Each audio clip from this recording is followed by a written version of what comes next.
Hi friends, வாங்க இன்றைக்கி தோசையும் கொத்தமல்லி சட்னியும் எப்படி அரைக்கிறதுன்னு பார்க்கலாம். சூப்பராக வந்திருக்கு பாருங்கள். கலரு எல்லாமே தோசையோட கலரும் சரி, சட்னியோட கலரும் சரி, எப்படி அழகாக இருக்குது. வாங்க இதை எப்படி செய்கிறதுன்னு நம்ம வீடியோக்குள்ளே போய் பார்க்கலாம்.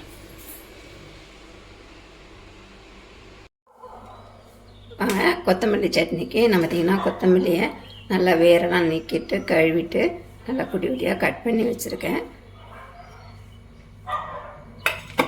அடுத்து பார்த்திங்கன்னா புளியை கொஞ்சம் ஒரு அரை துண்டு புளி ஊற வச்சுருக்கேன். பூண்டு, காரத்துக்கு காஞ்ச மிளகாய், இஞ்சி, உளுத்தம்பருப்பு, தேங்காய், இவ்வளோ தாங்க இதுக்கு தேவையான பொருள். இது நம்ம இப்போ வதக்கி அரைச்சிக்கலாம்.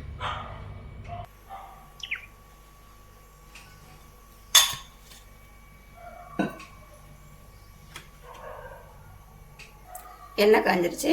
காஞ்ச மிளகாய், இஞ்சி, பூண்டு, உளுத்தம்பருப்பு,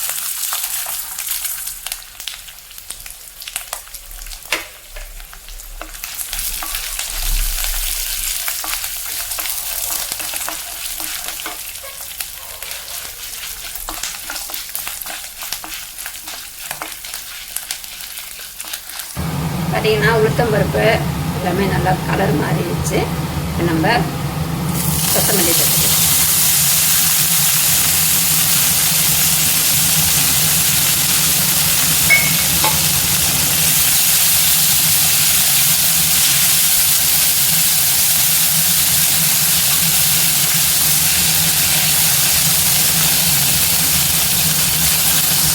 இது கூடவே கொஞ்சம் கருவேப்பிலை சேர்த்துக்கோங்க, டேஸ்ட் இருக்கும்.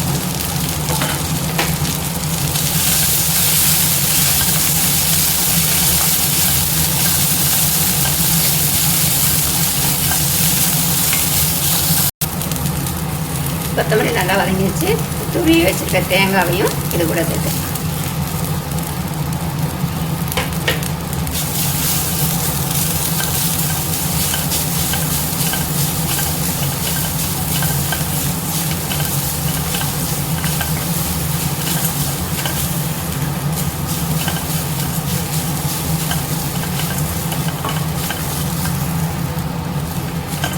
பார்த்திங்கன்னா இப்போ நல்லா வதங்கிருச்சு. இதை இப்போ நம்ம ஆற வச்சு மிக்சியில் புளி உப்பு வச்சு அரைச்சி துவையலாகவும் சாப்பிட்லாம், சட்னியாகவும் தாளித்து சாப்பிட்லாம். துவையல்னால் அப்படியே சாப்பிட்லாங்க.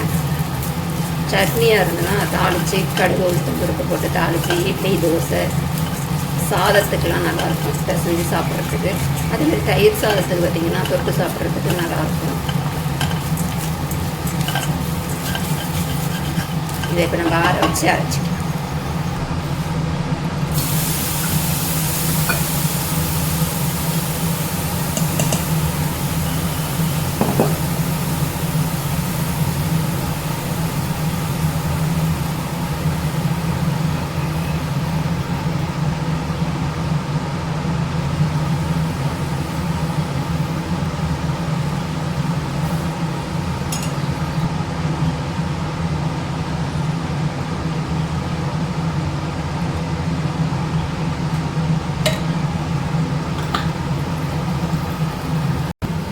தோசை வெந்துட்டுருக்கட்டும், அதுக்கப்புறம் நம்ம சட்னி அரைச்சிட்டு வந்துடலாம்.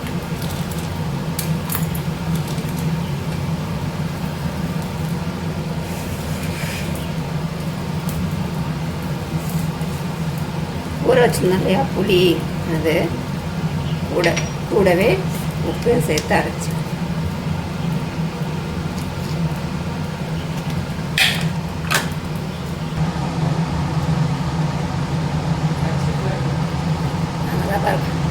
அவ்வளோதாங்க. தோசை ரெடி ஆகிடுச்சு.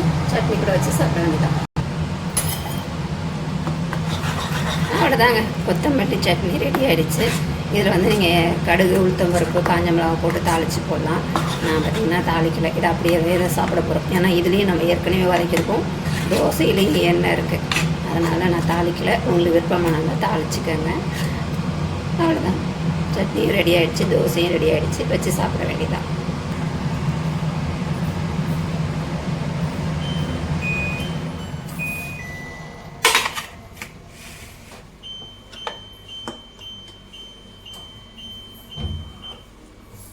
நீங்களும் இந்த மாதிரி கொத்தமல்லி சட்னி செஞ்சு பாருங்கள், நல்லா டேஸ்ட்டாக இருக்கும்.